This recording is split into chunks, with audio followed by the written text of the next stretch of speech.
नमस्कार दोस्तों, स्वागत है आपका विद्युत पाठशाला में, जहां आपको मिलता है जेई और आईटीआई लेवल इलेक्ट्रिकल थ्योरी और एमसीक्यूज बिल्कुल सिंपल और एग्जाम ओरिएंटेड तरीके से। वीडियो पसंद आए तो लाइक करें और चैनल को सब्सक्राइब करना ना भूलें। तो चलिए शुरू करते हैं बेसिक इलेक्ट्रिसिटी। आज के इस सेशन में हम 5 बहुत ही इंपॉर्टेंट टॉपिक्स कवर करने वाले हैं। ये टॉपिक्स ना सिर्फ आपके जेई और आईटीआई एग्जाम्स के लिए ज़रूरी हैं, बल्कि ये पूरी इलेक्ट्रिकल इंजीनियरिंग की बुनियाद हैं। तो एक-एक करके इन सब को अच्छे से समझेंगे। तो सबसे पहले शुरुआत करते हैं सेक्शन 1 से, प्रारंभिक वैद्युतिकी और आवेश। यहीं से दोस्तों इलेक्ट्रिसिटी की बिल्कुल एबीसी शुरू होती है। ये वो बेस है जिस पर पूरी इलेक्ट्रिकल थ्योरी खड़ी है। चलिए सबसे पहले कुछ बेसिक फैक्ट्स देखते हैं जो एग्जाम्स में डायरेक्ट ऑब्जेक्टिव क्वेश्चंस बनकर आते हैं। देखिए, जो इलेक्ट्रिसिटी शब्द है वो ग्रीक वर्ड इलेक्ट्रस से लिया गया है। अगर डिस्कवरी की बात करें तो इलेक्ट्रिसिटी की खोज का क्रेडिट बेंजामिन फ्रैंकलिन को जाता है। हाँ, लेकिन अगर स्टैटिक इलेक्ट्रिसिटी यानी स्थिर विद्युत की बात हो तो इसका क्रेडिट थेल्स को दिया जाता है। और सबसे इम्पॉर्टेंट बात, चार्ज की 3 प्रॉपर्टीज हमेशा याद रखिएगा। ये एडिटिव होता है यानी इसे जोड़ा जा सकता है, ये कंजर्व्ड रहता है यानी ना पैदा होता है ना नष्ट होता है, और ये क्वांटाइज्ड होता है। अभी हमने पिछली स्लाइड में देखा कि चार्ज क्वांटाइज्ड होता है, तो इसका मतलब क्या है? क्वांटाइजेशन ऑफ चार्ज का सीधा सा मतलब है कि चार्ज हमेशा एक फिक्स्ड पैकेट में मिलता है। जैसे आपके पास 1, 2 या 10 रुपए के सिक्के हो सकते हैं, लेकिन 1.5 रुपए का सिक्का नहीं होता। ठीक वैसे ही किसी भी बॉडी पर जो टोटल चार्ज होगा वो हमेशा एक इलेक्ट्रॉन के चार्ज का पूर्ण गुणज यानी इंटीजर मल्टीपल होगा। इसका फॉर्मूला बहुत इंपॉर्टेंट है, Q = +-NE, जहां N है नंबर ऑफ इलेक्ट्रॉन्स और E है चार्ज ऑफ 1 इलेक्ट्रॉन। अब आते हैं चार्ज की यूनिट्स पर, जो न्यूमेरिकल्स के लिए बेहद जरूरी हैं। देखिए, चार्ज की एसआई यूनिट है कूलम, वहीं सीजीएस यूनिट है ईएसयू यानी इलेक्ट्रोस्टैटिक यूनिट। इनके बीच का कन्वर्जन आपको जरूर याद रखना है। 1 कूलम बराबर होता है 3 × 10⁹ ईएसयू के। एक और यूनिट है फैराडे, जो चार्ज का एक बड़ा यूनिट है, और 1 फैराडे में 96,500 कूलम होते हैं। चलिए चार्ज की कुछ और प्रॉपर्टीज देखते हैं। इन पर भी डायरेक्ट क्वेश्चन बनता है। पहला, चार्ज को मेजर करने के लिए जो डिवाइस यूज होता है उसे इलेक्ट्रोस्कोप कहते हैं। दूसरा, जैसा हमने अभी देखा, चार्ज का सबसे बड़ा यूनिट फैराडे है और सबसे छोटा ईएसयू है। तीसरी बात, जो कि बहुत इंपॉर्टेंट है, किसी भी बॉडी का चार्ज उसकी मोशन या स्पीड पर डिपेंड नहीं करता। और आखिरी पॉइंट, किसी भी कंडक्टर में अगर स्टैटिक चार्ज है तो वह हमेशा उसकी आउटर सरफेस पर ही रहेगा, अंदर कभी नहीं। अब एक बहुत इंपॉर्टेंट टर्म को समझिए, रिलेटिव परमिटिविटी, जिसे हम एप्सिलॉन आर से डिनोट करते हैं। ये किसी भी मीडियम की प्रॉपर्टी है जो ये बताती है कि उस मीडियम में 2 चार्जेस के बीच लगने वाला फोर्स वैक्यूम के कंपैरिजन में कितना कम हो जाएगा। देखिए, टेबल में वैक्यूम के लिए इसकी वैल्यू 1 होती है।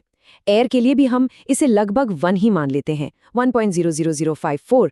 लेकिन जैसे ही मीडियम बदलता है, जैसे ग्लास, रबर या सिलिकॉन, इसकी वैल्यू बढ़ जाती है, जिसका मतलब है फोर्स कमजोर हो जाता है।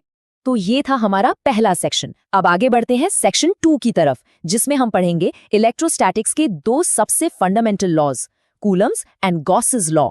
सबसे पहले देखते हैं कूलम्स लॉ। ये लॉ बताता है कि 2 पॉइंट चार्जेस, मान लीजिए Q1 और Q2, एक दूसरे पर कितना फोर्स लगाते हैं। लॉ कहता है कि ये फोर्स F उन दोनों चार्जेस के प्रोडक्ट के डायरेक्टली प्रोपोर्शनल होता है और उनके बीच की जो दूरी है R उसके स्क्वायर के इन्वर्सली प्रोपोर्शनल होता है। ये इलेक्ट्रोस्टैटिक फोर्स का सबसे बेसिक नियम है। अब कूलम्स लॉ से जुड़े कुछ इंपॉर्टेंट पॉइंट समझ लीजिए जो एग्जाम में पूछे जाते हैं। पहला पॉइंट, रिलेटिव परमिटिविटी यानी एप्सिलॉन आर को डाइलेक्ट्रिक कांस्टेंट भी कहते हैं। दूसरा, ये लॉ हर जगह वैलिड नहीं है।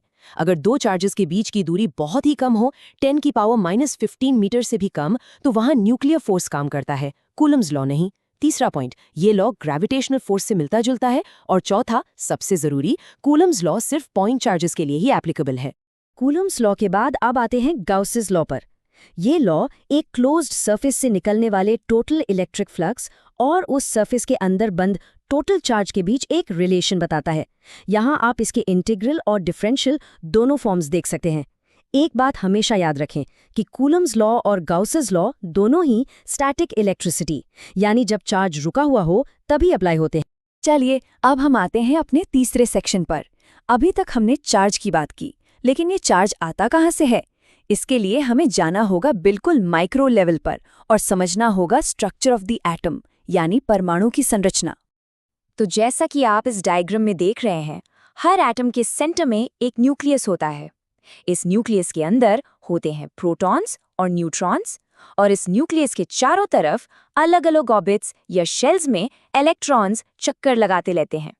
इन्हीं शेल्स को हम KLMN नाम से जानते हैं। अब सवाल ये है कि किस शेल में कितने इलेक्ट्रॉन्स होंगे। इसके लिए एक रूल है 2n², जहां n शेल का नंबर है। तो इस रूल के हिसाब से K शेल यानी n = 1 में आएंगे 2 इलेक्ट्रॉन्स, L शेल यानी n = 2 में आएंगे 8, M में 18 और N में 32। और हाँ, किसी भी एटम का जो सबसे बाहरी शेल होता है उसमें जो इलेक्ट्रॉन्स होते हैं उन्हें हम कहते हैं वैलेंस इलेक्ट्रॉन्स। यही इलेक्ट्रॉन्स केमिकल बॉन्डिंग में हिस्सा लेते हैं। चलिए एटम से जुड़े कुछ और इम्पॉर्टेंट फैक्ट्स को जल्दी से रिवाइज कर लेते हैं। एक इलेक्ट्रॉन पर चार्ज होता है -1.602 × 10⁻⁻19 कूलम्स। और अगर उल्टा देखें तो 1 कूलम में लगभग 6.25 × 10⁻18 इलेक्ट्रॉन्स होते हैं। कोई भी atom by default electrically neutral होता है क्योंकि उसमें नंबर ऑफ इलेक्ट्रॉन्स और नंबर ऑफ प्रोटॉन्स बराबर होते हैं। न्यूक्लियस की डिस्कवरी अर्नेस्ट रुदरफोर्ड ने की थी। एटॉमिक नंबर का मतलब है नंबर ऑफ प्रोटॉन्स और एटॉमिक मास का मतलब है number of protons plus number of neutrons. अब देखिए, एटम्स अकेले नहीं रहते, वो आपस में बॉन्ड्स बनाते हैं। 3 मेन तरह के बॉन्ड्स होते हैं। पहला है मेटालिक बॉन्ड, जो 2 मेटल्स के बीच बनता है। ये सबसे वीकेस्ट बॉन्ड होता है, एग्जाम्पल के लिए एल्यूमिनियम। दूसरा है कोवेलेंट बॉन्ड, जो 2 नॉन मेटल्स के बीच बनता है। इसकी स्ट्रेंथ मीडियम होती है, जैसे HCl।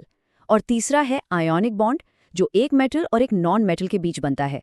ये सबसे स्ट्रॉन्गेस्ट बॉन्ड है। इसका बेस्ट एग्जाम्पल है NaCl यानी साधारण नमक। तो चलिए अब आगे बढ़ते हैं अपने सेक्शन 4 की तरफ, विभव और विद्युत क्षेत्र यानी पोटेंशियल एंड इलेक्ट्रिक फील्ड। ये दोनों कॉन्सेप्ट्स हमें बताते हैं कि कोई भी चार्ज अपने आसपास के एरिया को कैसे इन्फ्लुएंस करता है। सबसे पहले इलेक्ट्रिक पोटेंशियल क्या है? इसकी डेफिनेशन सिंपल है। एक यूनिट पॉजिटिव चार्ज को इन्फिनिटी से किसी पॉइंट तक लाने में जितना वर्क डन यानी कार्य करना पड़ता है, वही उस पॉइंट का इलेक्ट्रिक पोटेंशियल कहलाता है। इसका फॉर्मूला है V = W/Q। इसकी यूनिट वोल्ट होती है या फिर जूल पर कूलम। और याद रखिएगा, ये एक स्केलर क्वांटिटी है। अब इन दोनों से जुड़ी कुछ बहुत ही इंपॉर्टेंट प्रॉपर्टीज हैं जो एग्जाम में बार बार आती हैं। पॉइंट नंबर 1, एक हॉलो कंडक्टिंग स्फीयर के अंदर पोटेंशियल कांस्टेंट रहता है और चार्ज 0 होता है। Point number 2, electric field lines हमेशा पॉजिटिव चार्ज से शुरू होती हैं और नेगेटिव चार्ज पर खत्म होती हैं। पॉइंट नंबर 3, इलेक्ट्रिक फील्ड के अंदर किसी चार्ज्ड पार्टिकल का पाथ पैराबोलिक होता है। और पॉइंट नंबर 4, एक इक्विपोटेंशियल सरफेस पर इलेक्ट्रिक फील्ड हमेशा उस सरफेस के परपेंडिकुलर यानी 90 डिग्री पर होता है। यहाँ 2 और की फॉर्मूलाज हैं। पहला है इलेक्ट्रिक फील्ड इंटेंसिटी, जिसका फॉर्मूला है E = F/Q। ये हमें बताता है फोर्स पर यूनिट चार्ज। दूसरा है पोटेंशियल ग्रेडियंट, जो है dV/dr। ये बताता है कि डिस्टेंस के साथ पोटेंशियल कितनी तेजी से चेंज हो रहा है। और इन दोनों के बीच का रिलेशन बहुत इंपॉर्टेंट है, E = -dV/dr। नेगेटिव साइन ये बताता है कि इलेक्ट्रिक फील्ड उस डायरेक्शन में होता है जिस डायरेक्शन में पोटेंशियल सबसे तेजी से डिक्रीज होता है। और इसी के साथ हम पहुंच गए हैं अपने आखिरी और 5वें सेक्शन पर, इलेक्ट्रिक करंट एंड डेंसिटी। अभी तक हमने स्टैटिक चार्ज यानी रुके हुए चार्ज की बात की। अब हम बात करेंगे जब यही चार्ज मोशन में आता है यानी फ्लो करता है। तो इलेक्ट्रिक करंट क्या है? बहुत सिंपल है, rate of flow of electric charge यानी चार्ज के बहने की दर। इसका फॉर्मूला है I = Q/T। इसकी SI यूनिट होती है एम्पियर। तो सीधी सी बात है, जब चार्ज फ्लो करेगा तो करंट बनेगा। अब करंट फ्लो से जुड़ी कुछ इंपॉर्टेंट बातें देखते हैं। मेटल्स में करंट फ्लो होता है इलेक्ट्रॉन्स की वजह से, लेकिन सेमीकंडक्टर्स में इलेक्ट्रॉन्स और होल्स दोनों की वजह से होता है।